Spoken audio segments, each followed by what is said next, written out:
있는 것 같습니다. 그리고 이제 오늘 아침 보도된 내용을 좀 보니까 대통령실에서 봤더니 그 윤석열 정부 관련된 데이터를 전부 네. 삭제를 해가지고 홈페이지를 만들어야 되는데 이 개편도 지금 지연되고 있다. 그러니까요.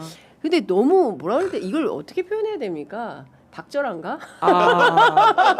숨기는 자가 범인이다. 범인이다. 네. 그래서 특검 요구를 할 때마다 네. 여야 할 것 없이 나왔던 그러니까. 이야기인데요. 네, 지금 딱 숨는 자가 거기에 범인이다. 어울리는 말이라는 생각이 들고요. 네. 그리고 지금 이미 고발도 되어 있거든요. 정진석 전 비서실장과 윤재순 전 총무비서관 같은 경우에는 시민단체한테 고발을 당해 있는 상황이어가지고는 예. 여기에 대한 정확한 법적 책임을 물어야 되는 것이고요. 본인의 증거인멸만이 아니라 사실 이 공적 기록이라고 하는 것은 사초에 해당하는 역사적인 기록이거든요. 그렇습니다. 이것을 함부로 없앤다라고 하는 것은 정권은 이어달리기라고 하는 측면에서의 모든 것들을 우리 정통성과 정부의 어떤 역할을 부인했다는 점에서 되게 문제적인 행보이죠. 사실 보통 정권 바뀔 때 어떤 면에서는 하기도 하는데요. 그럼에도 불구하고 이것에 대해서는 명확하게 노티스와 워닝이 필요한 상황이라고 봅니다. 그러니까요. 근데 다른 거 다 떠나서 다음 정부 오기 전에 막 싹 그냥 아니 나는 다 떠나서 뭐 인주 이런 것까지 없앴다는 건 좀 나는 납득하기가 그것도 게다가 어려워요. 그 전임 그 대통령이라는 사람 윤석열 씨가 사실은 12.3 비상계엄을 통해 가지고 국회에서 네. 이제 탄핵 소추안이 의결됐고 그러면서 이제 직무가 정지된 상황이었는데 네. 6개월 동안 그럼 도대체 어떤 일을 한 겁니까? 정말로 그게 의심되는 거고 6개월 동안에 국정운영도 안 했을 텐데 네. 그러면 있는 자료들을 잘 정리하고 인수인계할 생각을 하는 게 네. 옳은 방식 아니겠습니까?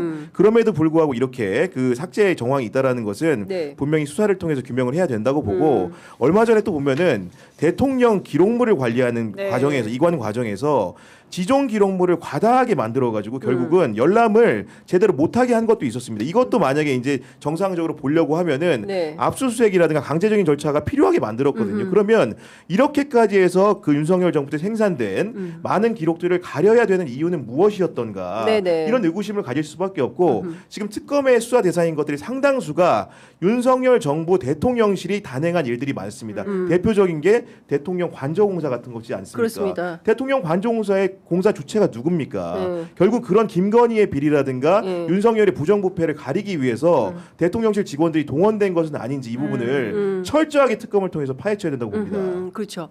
그 관저에 알 수 없는 그 의문의 수조. 개수영장 아니고는 해명이 안 되는 그 수조. 예. 거기에 UAE 대통령의 그 만찬을 앞두고 설치했다는 건데 그것도 만찬은 정작 청와대에서 했다는 거잖아요. 예, 저희 어제 방송에 한겨레 김한 기자가 나와가지고 예, 본인이 예. 취재한 이야기들을 좀 풀어줬는데요. 예, 예. 본인이 해외 사이트의 펫 프렌들리 풀에 대해서 좀 많이 찾아봤다는 어, 거예요. 예, 펫 프렌들리. 예, 그러니까 이제 그 반려동물한테 예. 친화적인 아하. 그 수영장이라고 예. 하는 건데 예. 그 요건에 딱딱 맞는 것이 지금에 오. 보이는 모습이고 이제 예. 그렇기 때문에 아하. 특히나 노견인 그 세롬이라고 있습니다. 아, 세롬이. 윤석열 씨 부부가 예. 이제 대통령이 되고 나서 입양했던 예, 반려견이 예. 있는데 최근에도 윤석열 씨가 그 한강공원에 산책할 때 예. 데리고 있었던 그 개가 세롬이라고 하는 개거든요. 뭐 써니인가 뭐 그 친구도 엄청 뭐 그러니까 그 써니와 관련된 일환 제가 나중에 말씀드릴게요. 참 저희가 이렇게 예. 전직 대통령의 반려견 이름까지 달아야 된다는 게 예, 참, 예, 여러 가지 그렇습니다. 좀 생각이 예, 되게 되는데 예. 여튼 이제 그러한 유들의 개를 딱 이제 이렇게 뭐 요양하거나 무언가를 할 때 쓰기 좋은 그런 조건으로 보인다. 이제 그렇군요. 그래서 예. 이것을 아마 이제 그 펫 수영장이 맞을 것이다라는 아하. 취지로 이야기했던데요. 뭐 좀 더 취재를 하긴 해야 되겠지만 예, 예. 조경용 그리고는 특히나 이제 뭐 조명이라든지 이런 것들을 전반적으로 봤을 때 그 외국 그 순방 외국의 어떤 인사들이 왔을 때 무언가 하기에는 좀 적절하지 않다 이런 지적들을 몇 가지 근거로 이야기하시더라고요. 그러니까 조경용 연못이라고 하기에는 너무 사각죠. 아니, 사실은 이 부분의 진상 규명은 예. 시일이 별로 안 걸릴 것 같은 게 그러니까. 왜 그러냐? 예. 누가 지금 경호처 차장으로 갔습니까? 예, 박관천 전 박관천 행정관이 갔는데 대통령 내외가 무엇을 하더라도 예. 경호처 직원들의 눈을 벗어나서 할 수 있는 일은 없습니다. 그렇습니다. 만약에 그 수영장이 말 그대로 예. 단차가 크고 네. 수심이 얕은 것으로 볼 때 그 펫 프렌들리 풀로 보인다는 건데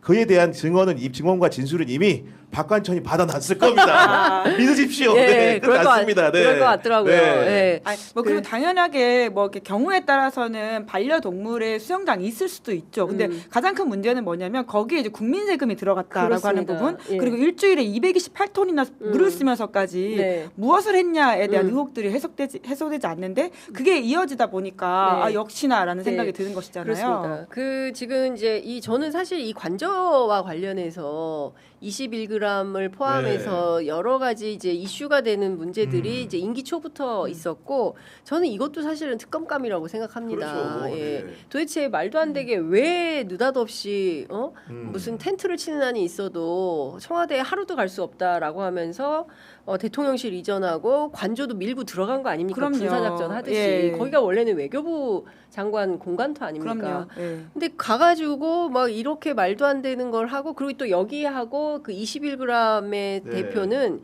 김건희 샤넬백하고도 또 그러니까요. 그럼요. 이 네. 건진하고도 연관이 되고 네. 그러니까 지금 내란 특검, 김건희 특검, 최혜병 특검 3특검이 돌아가지만 나중에는 연대에서 하나로 묶어야 될 것 이어지는 같아요. 거예요. 다 네. 이게 관계가 그 뒤에 핵심 키맨이 누구냐? 그럼 김건희, 윤석열 이렇게밖에는 예, 나올 수가 없는 상황이어서 네. 진짜 확인할 게 너무 많다. 그러니까 21g 같은 경우는 아까 이제 우리 앵커가 설명해 주신 네. 것처럼 기본적으로 그 건진법사가 선물을 받아서 전달한 것으로 추정이 되는 네. 그 샤넬백을 구매하는 과정에서도 유경옥이라고 불리는 김건희의 최측근과 함께 그 21g 대표의 부인이 동행할 정도로 엄청나게 친밀한 사이인 겁니다. 근데 그런 업체가 여러 관저 공사를 할 수 있는 요건을 갖추지 못했음에도 불구하고 네. 공사를 단행했다는 것 자체가 큰 문제였고 이와 관련해 가지고 여러 가지 물품 계약서를 확보하는 과정에서 이 수영장도 의심을 받고 있는 것처럼 뭐 캣타워 같은 경우에도 물품 구매 내역이 있어가지고 의혹이 되지 않았습니까? 결국은 네. 김건희의 수요를 누군가 잘 알고 움직인 것으로 보이는데 네. 그런 부분들이 공사를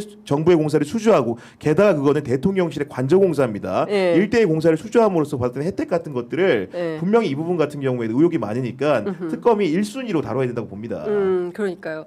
하여튼 너무 우리가 궁금했던 3년 내내 너무나 궁금했던 여러 사안에 대해서 동다발로 특검이 진행되면 제가 보기에는 그 법조를 좀 더 열심히 취재해야 되는. 그러니까 더 개편해서 기자들을 더 투입해야 아닌 되거든요. 게 아니라 얘기 들어봤더니 네. 지금 언론사마다 난리가 난 게 네. 3특검이 돌아가게 되면 네. 저 같은 경우에도 예전에 네. 특검 취재를 해봤는데 네. 박근혜 최순실 특검 네. 때 예. 그거 하나만도 벅차거든요. 너무 사실은 힘들어요. 기존의 네. 법조팀 인원이 사마다 이제 인원이 다르긴 맞아요. 한데 10명보다 파견을 받아 적기 때문에 굉장히 버거웠는데 이번에 3특검이고 게다가 이제 규모가 메머드급이라서 그렇죠. 의혹도 수십 가지입니다. 맞아요. 한두 네. 가지 한정이 네. 되지 않고 맞아요. 기자들의 취재 범위가 되게 망라적으로 다양할 수밖에 없기 때문에 지금 회사마다 대응 방법이 다양한데 네. 어떤 회사는 탐사 보도팀 자체를 이제 전부 다 이제 특검팀으로. 특검에 도입을 한다거나 네. 아니면 사회부 전체가 움직여야 되는 네. 그런 상황에 이르렀기 때문에 아마도 정말로 이재명 대통령은 정치와 경제만 하면 될 것 같고